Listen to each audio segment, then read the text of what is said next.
बरेली का धन्वंतरी तोमर हॉस्पिटल, जहां के मुख्य सर्जन हैं डॉक्टर इकबाल सिंह तोमर। जिले के बिनौली क्षेत्र के सिरसली गांव निवासी डॉक्टर इकबाल सिंह तोमर एक प्रसिद्ध और बेहतरीन सर्जन हैं, जिन्होंने बरेली क्षेत्र में चिकित्सा को एक नए आयाम तक पहुंचाया है।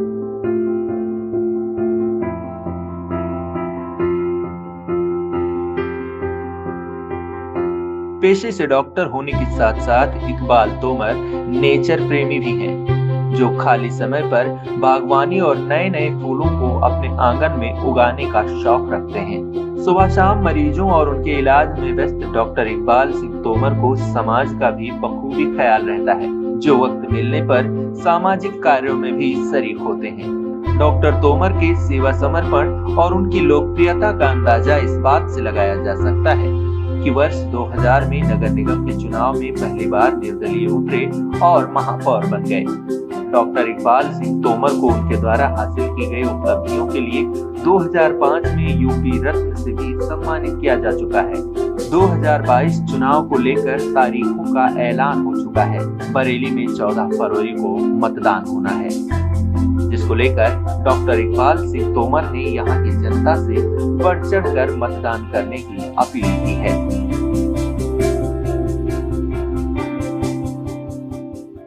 मैं डॉक्टर आई.एस. तोमर, पूर्व महापौर बरेली, उत्तर प्रदेश के समस्त भाई बहनों और बुजुर्गों और नौजवान साथियों से अनुरोध करता हूं कि लोकतंत्र के महान पर्व चुनाव 2022, जिसमें आपको अपनी पसंद की सरकार को चुनना है जो 5 साल आपकी सेवा करेगी। अतः ये आवश्यक है कि प्रत्येक व्यक्ति अपने मत का प्रयोग करे और अपने पसंद के प्रत्याशी को वोट देकर विधानसभा में भेजे, ताकि वो एक विधानसभा का गठन हो सके, आपकी पसंद की विधानसभा का गठन हो सके, जो उत्तर प्रदेश को और देश को सही रास्ते पर ले जा सके। उन्हें अनुरोध है कि अपने क्षेत्र में जो भी तिथि निर्धारित है उस तिथि पर सबसे पहले मतदान करें, इसके बाद कोई दूसरा कार्य करें। यह आपके लिए अत्यंत आवश्यक है। धन्यवाद। किसी भी शहर की विकास की नींव एक दूरदर्शी सोच के ऊपर निर्भर होती है और हम इस वक्त बरेली में हैं। बात करें बरेली की तो बरेली एक व्यापारियों का शहर है, लेकिन एक समय था जब बरेली में समस्याओं का अंबार था और इस समस्याओं का ऑपरेशन करने के लिए एक सर्जन उतरे, जिनका नाम था डॉक्टर इकबाल सिंह तोमर। हमारे साथ खुद मौजूद हैं इकबाल सिंह तोमर जी, हम उनसे बात करेंगे। सर, एक समय था जब बरेली समस्याओं के अंबार से घिरा हुआ था। आप उतरे, आपने कई समस्याएं सुलझाई। किन किन समस्याओं को आपने सुलझाया और किस तरीके से एक दूरदर्शी सोच के साथ बरेली को विकसित किया? देखिए, मैं वैसे 1978 में बरेली आया था और एक सर्जन के रूप में पहले जिला अस्पताल में कार्य किया। फिर उसके बाद मैंने अपना अस्पताल खोला, वहाँ पर सेवा देता रहा। 2000 में मैंने एक बात मेरे समझ में आई, मैं किसी राजनीति पार्टी में नहीं था, कहीं कुछ नहीं था, लेना देना नहीं था। 2000 में मेरे मन में एक बात ये आई कि बरेली शहर में मुझे बहुत कुछ दिया है। बरेली शहर में मैं खाली हाथ आया था, मेरे पास सब कुछ बरेली ने दिया, तो मेरा दायित्व बनता है कि मैं बरेली को जो है कुछ रिटर्न करूं। तो मैंने मेयर के पद के लिए जो है वो किया और मैं इंडिपेंडेंट लड़ा। और लड़ने के बाद जब मैंने पद पर बैठा तो मैंने बहुत सारी प्रॉब्लम्स पाई और उनका एक एक निस्तारण किया। और मेरा एक सबसे जो बेहतर ये था कि मैं प्रॉब्लम को जाकर के अपने उस स्थान पर देखता था जहाँ वो प्रॉब्लम है। बरेली शहर की जितनी सड़कें चौड़ी हुई हैं, यानी 2 लेन से 4 लेन, उसमें से एक आध सड़क को छोड़ दीजिए, बाकी सारी सड़कें मेरे कार्यकाल में 2000 से 2005 और 2012 से 17 के बीच में हुई है। यानी सड़कों का विस्तार किया गया, क्योंकि ट्रैफिक बढ़ा तो सड़कों की आवश्यकता होगी। पानी पीने की व्यवस्था को बेहतर किया गया, जो है शहर में पूरे समय पर पानी उपलब्ध रहे हर एक को, ये व्यवस्था की गई। सफाई की व्यवस्था की गई, सॉलिड वेस्ट मैनेजमेंट प्लांट भी चलाया। वो टेक्निकल कारणों से वो फिर बंद हो गया है और वो अब नहीं चल रहा है।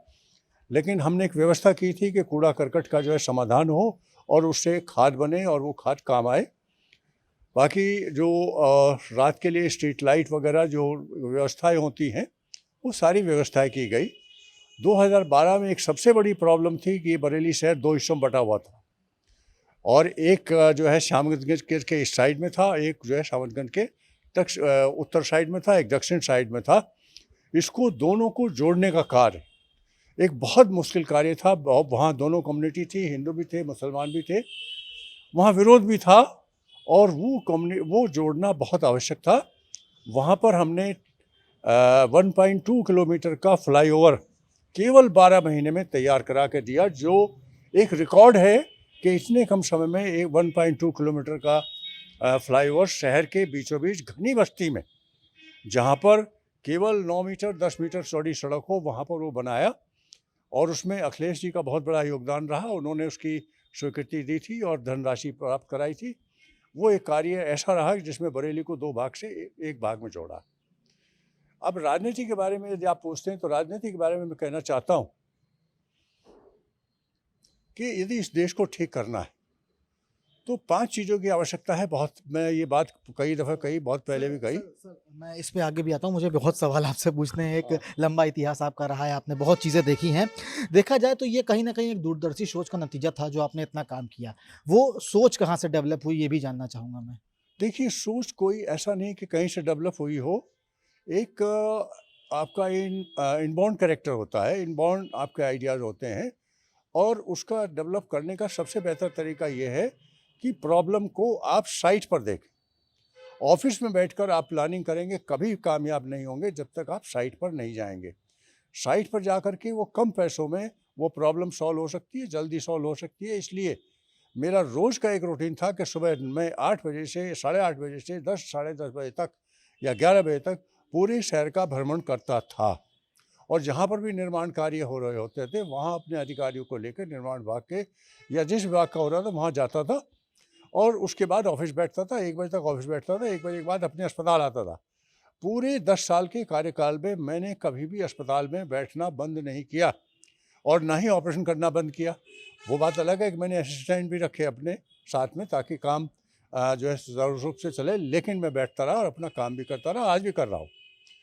तो मैंने इस तरह से अपना टाइम मैनेजमेंट करके और उसको विज़न जो था, वो विज़न तो आप सड़क पर जब चलते हैं, आप अपने इधर उधर देखते हैं तो आपके दिमाग में चीज़ें आती हैं कि यहाँ पे क्या होना चाहिए। तो वो विज़न आपके दिमाग से अपने आप डेवलप होता चला जाता है जब आप चीज़ों को देखते हैं। बिल्कुल सर, 10 साल आपने सेवा बरेली को दी मेयर के रूप में।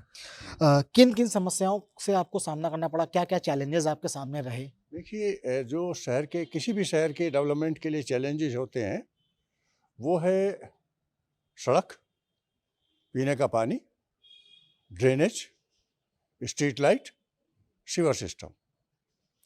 तो ये 5 चीज़ें हैं जो सुविधाएं नगर निगम द्वारा अपने नागरिकों को दी जाती हैं। उसके बदले में नगर निगम उससे टैक्स वसूलता है। तो टैक्स वसूली में हमारा शहर काफ़ी कमज़ोर रहा है। करीब 40% लोग टैक्स देते हैं, बाकी टैक्स नहीं दे रहे। इसके बावजूद भी उसी पैसे से डेवलपमेंट होता है। केंद्र सरकार से कुछ पैसा मिलता है हर साल जिससे डेवलपमेंट होता है और इन्हीं 5 चीज़ों में हमने सबसे ज़्यादा ध्यान दिया और शहर के लोगों को सुविधा प्रदान करी। सर, देखा जाए तो इस समय बरेली में स्मार्ट सिटी प्रोजेक्ट चल रहा है। अगर स्मार्ट सिटी प्रोजेक्ट की बात करें, बरेली का नाम ना आए तो ये हो नहीं सकता। तमाम ऐसे काम किए गए हैं, सड़कों को थोड़ा सा बढ़ाया गया है, साथ ही साथ 2 लेन से 4 लेन किया गया है, स्ट्रीट लाइट की सुविधा दी गई है। सर, क्या लगता है कि स्मार्ट सिटी प्रोजेक्ट में क्या अभी भी कुछ कम है जो अच्छे से हो सकता है? देखिए, ये स्मार्ट सिटी प्रोजेक्ट 2015 में माननीय प्रधानमंत्री और तत्कालीन विकास मंत्री वेंकट नारायण जी ने लॉन्च किया था दिल्ली विज्ञान भवन में। वहाँ पर मैं मौजूद था। सारी विदेशी एजेंसियाँ आई हुई थी जो इसको बनाने के लिए। तब मैंने एक सवाल किया था कि ये विदेशी एजेंसी हमारे देश के लिए उपयुक्त नहीं है, हमारी लोकल एजेंसी होनी चाहिए जो हमारे इस कार्य को करें। सवाल इस बात का है कि स्मार्ट सिटी की डेफिनेशन क्या है। माननीय प्रधानमंत्री जी ने डेफिनेशन दी थी smart leadership and smart citizenship. तो जब तक हमारा सिटीजन, हमारे नागरिक स्मार्ट नहीं होंगे, स्मार्ट सिटी कहना ये एक बेईमानी है। सड़क चौड़ी कर लीजिए, नाला बना लीजिए तो उससे स्मार्ट नहीं हुए। स्मार्ट का मतलब है कि जब आपका शहर का हर व्यक्ति, देश का हर व्यक्ति अपने कर्तव्य को समझे और अपने कर्तव्य का पूरा निर्वाह करे। जहाँ अपने अधिकार समझ रहा वो कर्तव्यों का निर्वाह करे। यहाँ पर हमने आज़ादी का ये मतलब गलत समझा और बिल्कुल एक परिंदे की तरह समझा, जहाँ समझ में आए वहाँ चले जाइए, जो चाहे कर लीजिए। तो जब तक हम एक स्मार्ट सिटीजनशिप नहीं पैदा करेंगे तब तक स्मार्ट सिटी का कोई औचित्य नहीं है, कोई मतलब नहीं है। शहर की सड़क चौड़ी करके आप स्मार्ट सिटी कह दें, वो चीज़ गलत है। तो हमें सिटीजनशिप को डेवलप करना होगा कि हमारी स्मार्ट सिटीजनशिप हो, और जब स्मार्ट सिटीजनशिप होगी तो शहर अपने आप स्मार्ट होना शुरू हो जाएगा।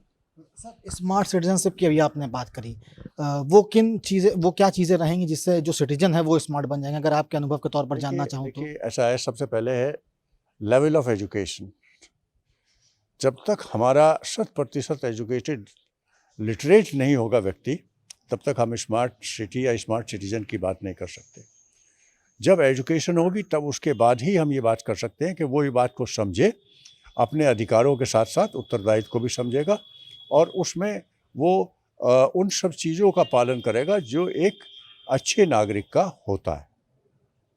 सर, आखिरी सवाल आपसे पूछना चाहूँगा, अभी आप फॉर्मूले का जिक्र कर रहे थे, 5 मुख्य बिंदु, क्या वो मेन 5 बिंदु हैं जिनको हर एक आदमी को सोचना चाहिए, हर सरकार को सोचना चाहिए, हर एक पॉलिटिशियन को सोचना चाहिए? क्या कहना चाहेंगे सर, जो एक बेहतर राष्ट्र के निर्माण में योगदान दें? मैंने ये जो है इस पर कई दफ़े लिखा है, और मैंने माननीय प्रधानमंत्री को भी इसको जो है मेल किया है कि इस कंट्री को बेहतर बनाने के लिए और सुचारू रूप से अच्छा चलाने के लिए 5 चीज़ों की आवश्यकता है, जिनमें से एक चीज़ हो गई है।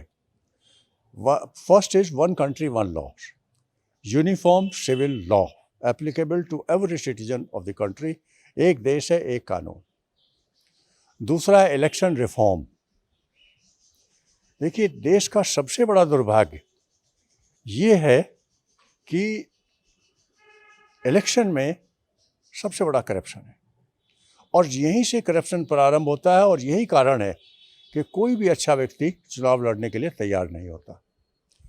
एक सवाल ये है कि देश का हर अधिकारी, हर judiciary, starting from the lower court to the supreme court, हर एक पॉलिटिकल, स्टार्टिंग फ्रॉम प्रधान टू प्रधानमंत्री, आपका social media and electronic media, print media, यानी लोकतंत्र का चौथा स्तंभ, और भारत की 130 करोड़ जनसंख्या ये जानती है कि चुनाव आयोग चुनाव के लिए धनराशि तय करता है, उसमें चुनाव नहीं होता, उससे कई गुना खर्च होता है। तो जब पूरा देश ये जानता है, इस व्यवस्था पर अंकुश क्यों नहीं लगाया जा रहा?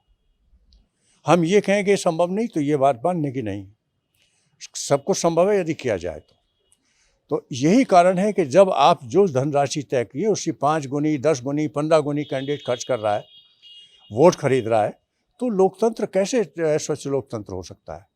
तो रिफॉर्म की आवश्यकता है। रिफॉर्म क्या होगा? कैंडिडेट पार्टी का मैनिफेस्टो, अपना बायोडाटा, अपना पूरा ब्यौरा अपने उसके साथ नामांकन के साथ दाखिल करेगा। दाखिल करने के बाद ये गवर्नमेंट की, चुनाव आयोग की ड्यूटी होगी उसको प्रिंट करना और हर वोटर तक पहुंचाना। And no canvassing allowed of any kind, किसी भी तरह की कोई कन्वेंसिंग अलाउड नहीं होगी। ये जो ल्यूक्रेटिव चीज़ें हैं जो हम घर घर जाके बांटते हैं, ये कहते हैं तुम्हारा ये कर देंगे, तुमको ये कर देंगे, तुम्हें नौकरी दिलवा देंगे, तुम्हारी सड़क बनवा देंगे, तुम्हारा ये कर देंगे, तुम्हें बिजली फ्री दे देंगे, ये सारी चीज़ बंद होनी चाहिए। लेट दी पर्सन डिसाइड, वो अपने आप तय करे मुझे किसको वोट देना है। जब ये चीज़ होगी तो अच्छे लोग आएंगे, और जहाँ पर ये भागदौड़ खत्म हो जाएगी, पैसे का दुरुपयोग, करप्शन स्टार्ट यहाँ, पूरे देश का करप्शन स्टार्ट यहाँ से होता है, इस चुनाव पद्धति से होता है। तो पहले हम सबसे पहले इसको रोक लें। इलेक्शन रिफॉर्म, कंपलसरी वोटिंग, हर व्यक्ति को कंपलसरी वोट करना चाहिए, ये कानून होना चाहिए। Fourth is 2 child policy. देश की जनसंख्या को देखते हुए अभी अत्यंत आवश्यक हो गया है कि हम 1-2 बच्चों की पॉलिसी का कानून बनाएं। हम मना नहीं कर रहे तुम कर लो, हम 2 के बाद आपको सुविधाएं नहीं देंगे, सरकारी नौकरी नहीं होगी, सरकारी सब्सिडी नहीं होगी, सरकारी कोई सुविधा नहीं होगी। ठीक है, आप कर रहे हो करो, and ultimately time will come when उनका वोटिंग राइट भी आप कर सकते हो कि भाई आप जो है नहीं मान रहे तो आफ्टर 3, 4 और 5 उसके बाद you can have this type of law. Two child policy बहुत ज़रूरी आज की तारीख में हो गई है। जितना अनएम्प्लॉयमेंट है, पहले हम कहते थे कि ये एसेट है, तो अब ये एसेट ऐसा हो गया कि जैसे एक फैक्ट्री में आपने सामान बनाया और सामान बिक नहीं रहा, तो फैक्ट्री भरी पड़ी, गोदाम भरा पड़ा और वो घाटे में जा रही फैक्ट्री। तो वो देश का हाल है। हमने प्रोडक्शन कर लिया, हम पर सामान है, उसके लिए कार्य करने के लिए कार्य नहीं, वो हमारे लिए यूजलेस हो रहा है। तो टू चाइल्ड पॉलिसी ज़रूरी है। एंड लास्ट वाज एबोलिशन धारा 370, वो हो गई, उसका बहुत इफेक्ट अभी नहीं है, आने वाले समय में उसका इफेक्ट होगा। ये कंट्री को बचाने के लिए बहुत आवश्यक है। धन्यवाद। बहुत बहुत शुक्रिया सर हमसे बात करने के लिए। तो ये डॉक्टर इकबाल जी हैं जिन्होंने साफ बताया कि किस तरीके से किसी भी देश को एक पदोन्नति के लिए ले जाने के लिए किन चीज़ों की ज़रूरत है और साथ ही साथ इस पर ध्यान देने की भी बात इन्होंने कही है। वीडियो बाबूलाल के साथ Abhishek Pandey, daily insider, Bareilly. UP और देश दुनिया की तमाम ताजा तरीन खबरों के लिए आज ही गूगल प्ले स्टोर से इंस्टॉल करें हमारा तेजी से उभरता न्यूज ऐप डेली इंसाइडर।